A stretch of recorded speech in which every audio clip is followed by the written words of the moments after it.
आज के इस वीडियो में हम जानेंगे गंधारी क्यों अपने पुत्र दुर्योधन को निर्वस्त्र देखना चाहती थी। गंधारी भगवान शिव की परम भक्त थी। शिव की तपस्या करके गंधारी ने भगवान शिव से यह वरदान पाया था कि वह जिस किसी को भी अपने नेत्रों की पट्टी खोलकर नग्नावस्था में देखेंगी, उसका शरीर वज्र का हो जाएगा।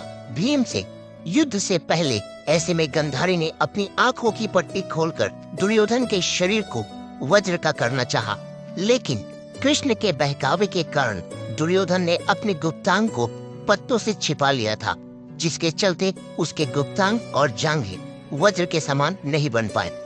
दोस्तों, वीडियो में आगे बढ़ने से पहले अगर आप हमारे चैनल पर नए हैं तो हमारे चैनल को सब्सक्राइब कर लीजिए। गंधारी दुर्योधन से कहती है कि मैं तुम्हें विजय श्री का आशीर्वाद तो नहीं दूंगी, किंतु यह शिव भक्तनी एक कवच पहना सकती है। हे पुत्र, गंगा जाकर स्नान कराओ और वहाँ से सीधे मेरे पास आओ, किंतु ऐसे ही जैसे तुम जन्म के समय थे। तब दुर्योधन कहता है, नग्न माताश्री।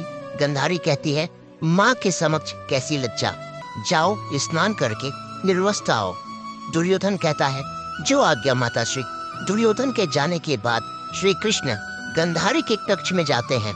गंधारी कहती है कि आओ देवकी नंदन, ये तो तुम्हें याद ही होगा कि 17 दिन पहले मैं 100 पुत्रों की माँ थी और अब केवल एक ही पुत्र की माँ हूँ। श्री कृष्ण हाथ जोड़कर कहते हैं कि हाँ माते, इन शवों में एक शव ऐसा भी है जिन्हें आप पहचान कर भी नहीं पहचानती, और वह शव है ज्येष्ठ कौंतेय का। तब गंधारी कहती है, क्या युधिष्ठिर का? तब श्री कृष्ण कहते हैं, नहीं माता, राधेय था ज्येष्ठ कौंतेय। यह सुनकर गंधारी दंग रह जाती है। श्री कृष्ण कहते हैं कि इसलिए ये मत सोचिए माता कि आपके पुत्रों की ओर से मेरी बुआ का कोई पुत्र युद्ध नहीं कर रहा था। यह राज बताकर श्री कृष्ण शिविर से बाहर निकलकर जाने लगे।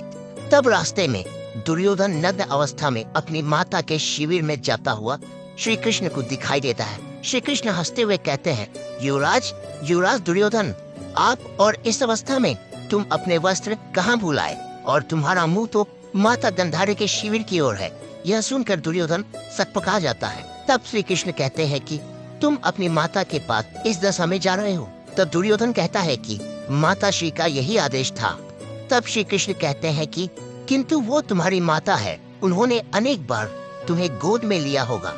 तुम तो पुत्र हो, लेकिन अब एक वयस्क पुत्र हो, और कोई वयस्क अपनी माता के सामने पूर्ण नग्न नहीं जाता युवराज। भरत वंश की तो ये परंपरा नहीं है।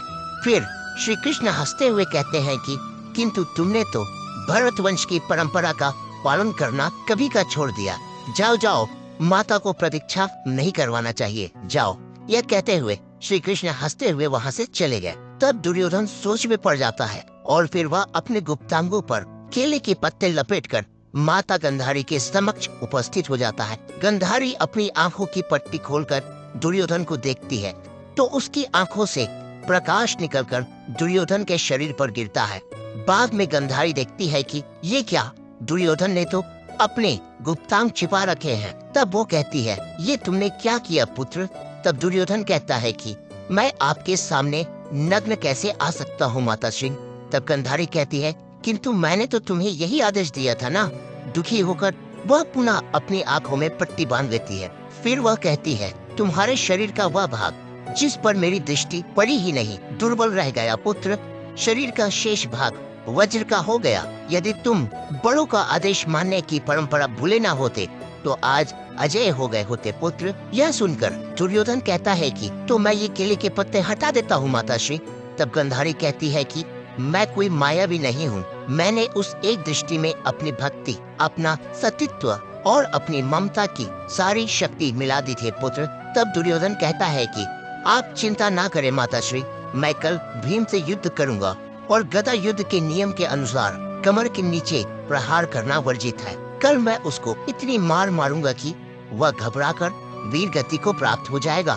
फिर चाहे इस युद्ध का अंत कुछ भी हो, अंत में भीम दुर्योधन की जंघा उखाड़कर उसका वध कर देता है। दोस्तों, आपको इस वीडियो की जानकारी कैसी लगी हमें कमेंट बॉक्स पे कमेंट करके जरूर बताएं। जय श्री राम।